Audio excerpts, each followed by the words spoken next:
ladies and gents, and welcome to another video on All Hail the Ale. Get my words out right first time in a bit. Anyway, the beer of tonight that we're opening with is this one from Fuller's. It's 1845. It is a banger of a beer. Now, I've tried it many times, and every time it's wonderful. It's award-winning, and it has recently won yet another top award. I believe it was Champion Beer for 2018. I want to say it was BBC Good Food or something like that. Anyway, it was a well-deserved award because it is a brilliant beer. Now, what can I tell you about it? Well, Fuller's are based in Chiswick in West London, and they make exceptionally good beer. You may have tried London Pride. Most people have. I say most people. Anyone who likes good beer has probably tried London Pride. And 1845 is, how can I put it? It's a step up. It's a different style of beer. It's a lot stronger, and it is arguably more complex and more tasty, depending on what you like.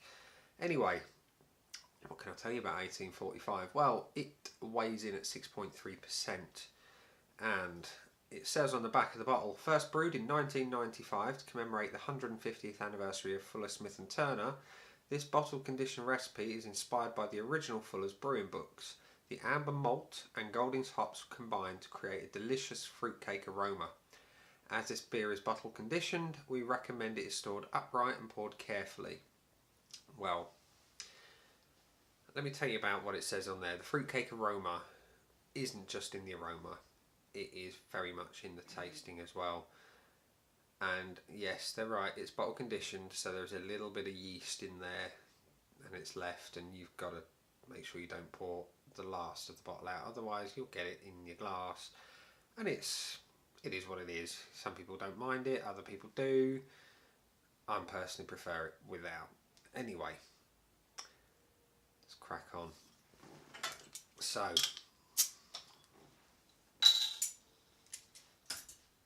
I'm going to pour straight into the pint glass carefully, and you will see it is a rich, it's a dark amber, quite carbonated. Now that's no surprise given that it's bottle conditioned.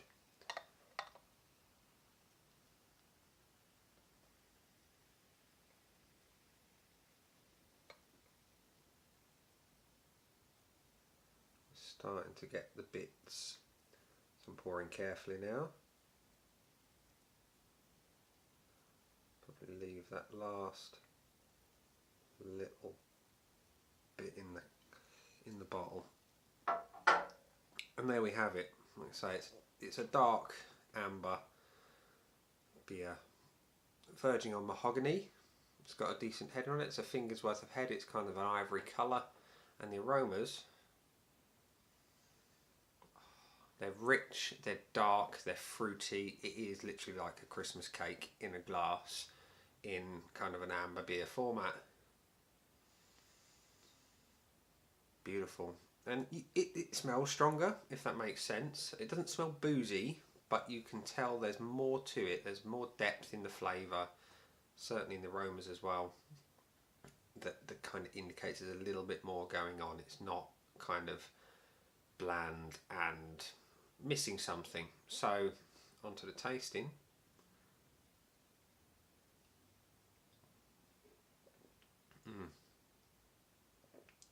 What can I say?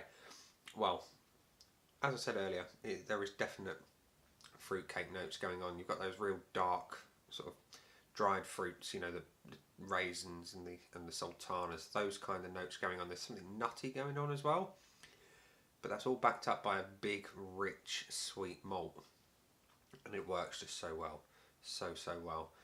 It's a beer that, if you keep it cold, the flavours are kind of muted a little bit, if that makes sense.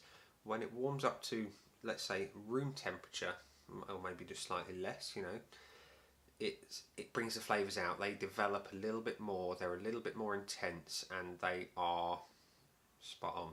It's like I say, Christmas cake or Christmas pudding warmed up, just those kind of beautiful, rich, warming notes. absolute divine beer to have on a cold winter's night like it is now. It is December the 7th, by the way, so we're getting into the territory where you want your heavier, darker beers for that kind of warm cuddle that they give you. It's nice to have your light fruity beers when it's warm, but when it's starting to get cold and miserable outside, you want something that's a little bit more comforting, and this is right up your alley for that. It would go down really well in front of a roaring fire in an old school pub. Not modern cookie cutter pubs, but your proper old school, old buildings, you know, thatch roof, low ceilings that you twat your head on as you hit your head on the beams like I did the other week in the Stafford Arms up in Bagnall. I was walking through there, hit my head on a low beam, 6'2", so it gives you an idea of how low the ceilings are. And a pint of this would have gone down lovely in front of the fires that they have going in there, or indeed any other similar pub. And yeah, there's not a lot more I can say about 1845, other than the fact that it does say it's bottle conditioned and matured to perfection for 100 days. Well, those 100 days are very much worth the wait, in my opinion. It's complex, it's warming, it's bloody lovely. Oh, and yeah, to give you a bit more of a clue, it's brewed by the Thames, so being a London boy myself, silly little things like that, they kind of bring it home, they make you want it a little bit more. So, and wanting it that little bit more brings me on nicely to the scores. Well, it's a beer that's quite easy to score, really, because I like it a lot. It easily exceeds my threshold of 3 being would I buy it again, absolutely without question. I've bought more bottles of this than I care to remember. More than 4, without a shadow of a doubt. And how much more than a 4 though? There's the question. Well, it's an old school style beer, so it's got things that I love. It's got hops, it's got malt, and it's the time of year where this really hits the button. Had I been drinking this in the summer, that might affect my viewings on the beer, but now it's a no-brainer. It's got just enough hops to say, yeah, that's spot on. It's got good malt flavours. You've got the sweetness of the, let's say, the dried fruits, and you've got that nuttiness that comes through as well. So easily score this a good 4.5. So yeah.